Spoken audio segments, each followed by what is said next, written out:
오늘 우리에게 주시는 하나님의 말씀은 출애굽기 22장입니다.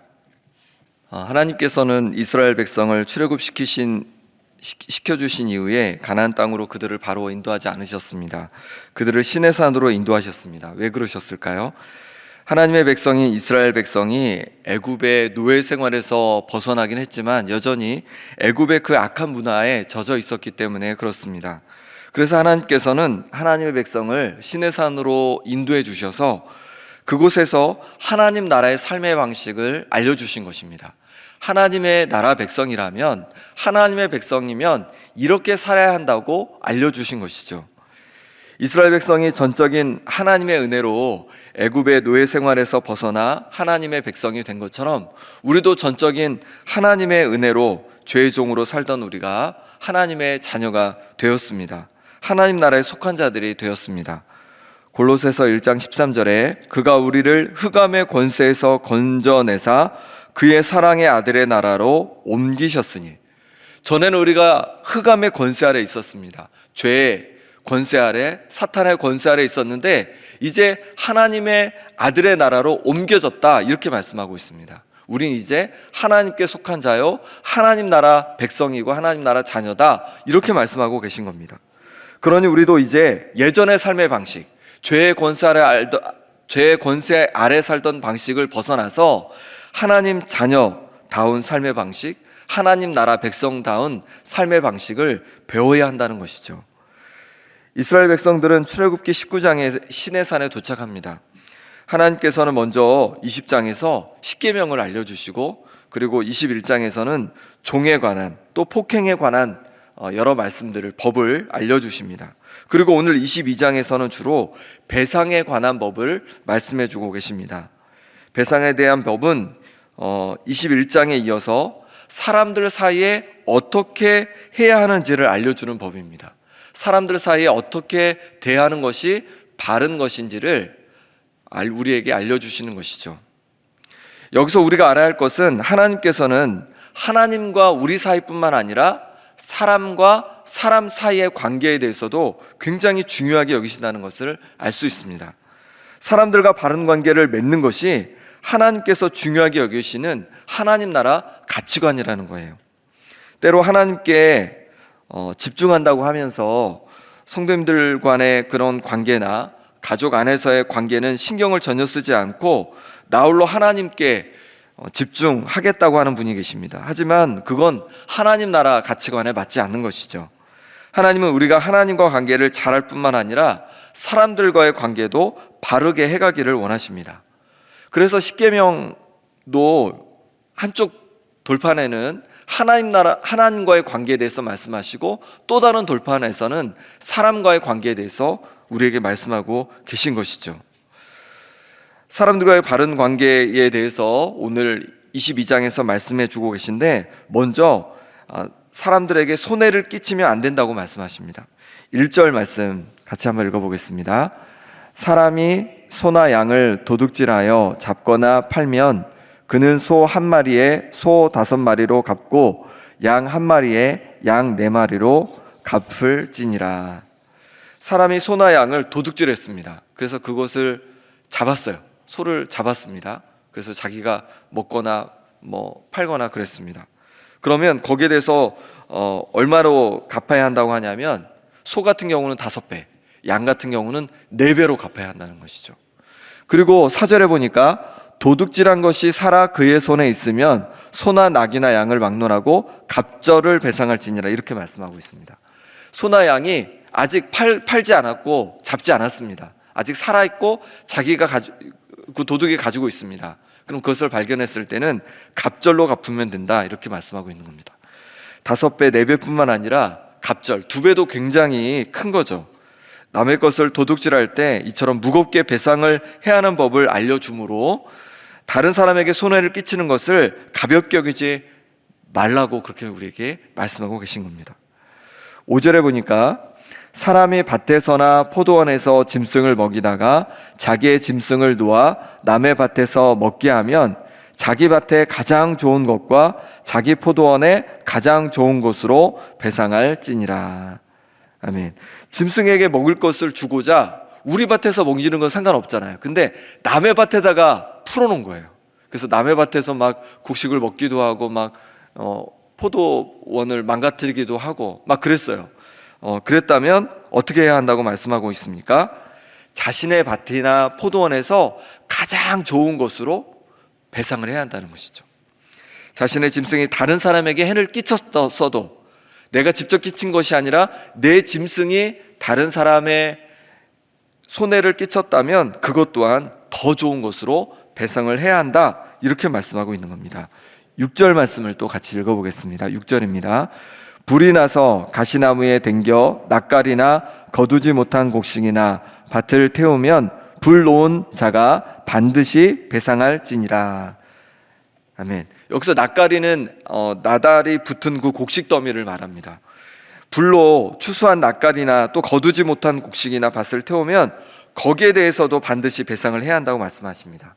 시골에서 보면 그 해충을 잡거나 또 토지를 비옥하게 하려고 불을 이렇게 놓습니다. 저도 어릴 때 이렇게 불 놓는 것을 굉장히 많이 봤었거든요. 요즘도 보니까 가끔 이제 지나가다 보면 불을 놓은 곳을 보기도 합니다.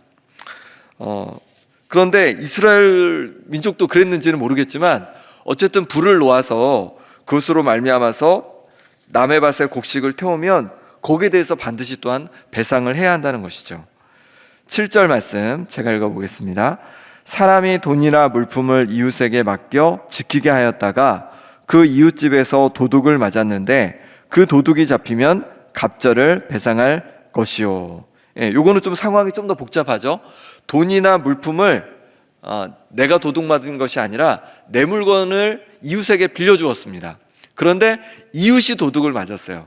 그러면 그랬을 때 도둑이 잡히면 갑절로 배상을 하면 되죠. 도둑이 배상을 하면 되니까.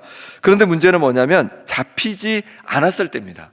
도둑이 잡히지 않았을 때, 내가 물건을 빌려줬는데 그 사람 집에서, 이웃집에서 도둑을 맞았는데 도둑이 안 잡혔어요. 그때는 어떻게 해야 되냐? 8절 9절 말씀을 같이 읽어보겠습니다. 도둑이 잡히지 아니하면 그 집 주인이 재판장 앞에 가서 자기가 그 이웃의 물품에 손댄 여부의 조사를 받을 것이며 어떤 이름 물건 즉 소나 낙이나 양이나 의복이나 또는 다른 이름 물건에 대하여 어떤 사람이 이르기를 이것이 그것이라 하면 양편이 재판장 앞에 나아갈 것이요 재판장이 죄 있다고 하는 자가 그 상대편에게 갑절을 배상할지니라. 아멘. 보니까 뭐라고 되냐면 도둑이 잡히지 않으면 그 주인, 그러니까 그 물품을 가지고 있던, 빌려서 가지고 있던 그 사람이 재판장 앞에 가서 자기의 이웃의 물건을 손댄 여부를 재판을 받아야 한다는 거예요. 이럴 수 있잖아요. 내가 빌려줬는데 이웃이 그것을 갖고 싶어서 속이고 숨겨놓은 다음에 도둑 맞았다, 이렇게 할 수 있잖아요. 그러니까 거기에 대해서는 재판장에게 가서 정확히 판단을 받아야 한다, 이렇게 말씀하고 있습니다. 또한 그 뒤에 보면 이거 말고도 14절에 보니까 이웃에게 빌려온 것이 그 임자가 함께 있지 아니할 때 상하거나 죽으면 반드시 배상하고, 또 15절에 보니까 그 임자가 그것과 함께 있었으면 배상하지 아니하도 된다, 또 이렇게 말씀하기도 합니다. 이처럼 손해를 입힌 것에 대해서 반드시 배상해야 하는데 억울하지 않도록 아주 구체적으로 배상에 대해서 우리에게 말씀해주고 있습니다. 놀라운 것은 1대1로 배상하는 것이 아니라 때로 2배, 때로 4배, 때로 5배로 배상하게 함으로써 사람 간의 손해를 입히지 않도록 조심해야 함을 말씀하고 있는 것이죠. 사람과의 바른 관계를 우리가 맺어야 되는데 그 중에 하나가 뭐냐면 다른 사람에게 손해를 끼치면 안 된다는 겁니다. 그리고 만약 내가 손해를 끼쳤다면 거기에 대해서 충분히 내가 보상을 해줘야 된다, 배상을 해줘야 된다, 이렇게 우리에게 말씀해주고 있는 것입니다. 배상의 법이 1절에서 15절까지였다면 16절부터는 이제 도덕법에 대해서 말씀해주고 있습니다. 여러 가지 도덕법을 여러 종류로 말씀해주고 있는데 몇 가지만 살펴보도록 하겠습니다. 먼저 21절 말씀을 같이 읽어보겠습니다. 너는 이방 나그네를 압제하지 말며 그들을 학대하지 말라. 너희도 애굽 땅에서 나그네였음이라. 아멘. 이방 나그네를 압제하지 말라고 합니다.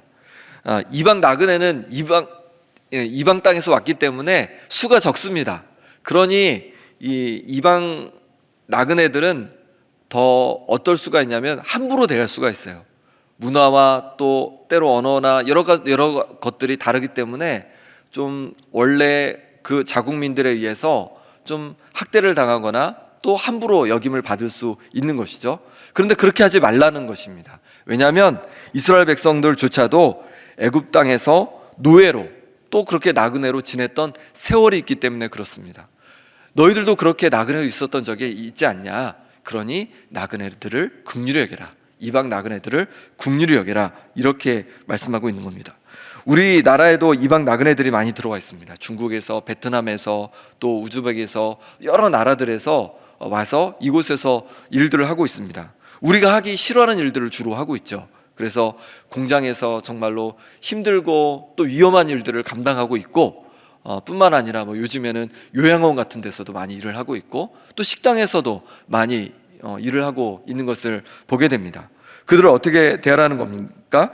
압제하지 말라는 겁니다. 함부로 대하지 말라는 겁니다. 존귀하게 대해주라는 것입니다. 사실 우리도 나그네입니다. 왜 그러냐면 우리의 본향은 어디냐면 바로 천국이기 때문에 그렇습니다. 천국을 향해 나아가는 우리 또한 나그네입니다.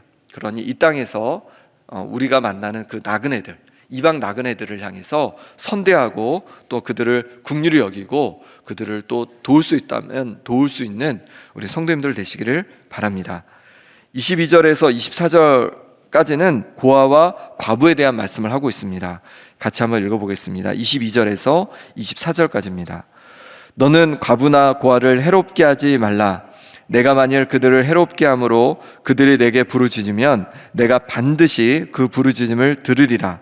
나의 노가 맹렬함으로 내가 칼로 너희를 죽이리니 너희의 아내는 과부가 되고 너희 자녀는 고아가 되리라. 하나님께서는 또한 고아와 과부를 해롭게 하지 말라고 말씀하고 있습니다. 그 당시 여인들은요, 지금 같지 않아서 경제활동을 하기가 어려웠습니다. 그러니 먹고 사는 것 자체가 힘들었고 또한 보호도 받기 어려웠습니다. 고아도 마찬가지죠. 돌봐줄 부모가 없으니 굶주리게 되고 보호가 받기 어려운 거예요. 하나님께서 이처럼 소외되고 약한 이들을 괴롭게 하지 말라고 하십니다. 그들을 해롭게 하면 그들이 부르짖을 때 반드시 하나님께서 응답하신 거예요. 응답하신다는 겁니다. 그래서 24절에는 정말로 나의 노가 맹렬함으로 내가 칼로 너희를 죽이리다. 또 너희 아내가 과부가 될 거고 너희 자녀는 고아가 될 거다. 이렇게까지 말씀하고 계십니다. 시편 68편 5절에도 그의 거룩한 처소에 계신 하나님은 고아의 아버지시며 과부의 재판장이시라 이렇게 말씀하고 계신 거예요. 하나님께서는 이 세상의 고아와 과부와 같이 소외되고 힘들게 사는 이들에게 아버지가 되어주시고 재판장이 되어주신다고 말씀하고 있습니다. 그런 이렇게 소외된 이웃을 억압하고 이용하는 이들을 하나님께서 가만두지 않으신다는 거예요. 반대로 이런 이들을 돕는 것은 곧 주님을 돕는 것이라고 말씀하고 계십니다. 우리 마태복음 25장 40절에 너희가 여기 내 형제 중에 지극히 작은 자 하나에게 한 것이 곧 내게 한 것이니라. 지극히 작은 자, 소외된 자들을 돌보고 섬기는 것이 곧 예수님을 섬기는 것이다 라고 말씀하고 계신 거예요. 이 바는 곧 이들이 가진 힘듦과 아픔을 고스란히 우리 주님께서 지금도 느끼고 계시다는 겁니다. 그러니 그들의 마음을 편안하게 하고 시원하게 해주면 우리 주님의 마음도 편안하고 시원하게 된다는 겁니다. 오늘 출애굽기 22장의 말씀을 통해서 하나님께서는 우리가 이웃을 어떻게 대해야 하는지를 말씀해 주셨습니다. 배상의 법을 통해서 사람들에게 손해를 끼치지 않도록 조심해야 하며 피치 못하게 손해를 끼쳤다면 반드시 배상해야 할 것을 말씀해 주셨습니다. 또한 이 땅에 소외된 자들, 곧 외국인 노동자들, 고아, 과부 등을 우리가 억압하지 말고 주님을 대하듯 섬겨함을 말씀해 주셨습니다.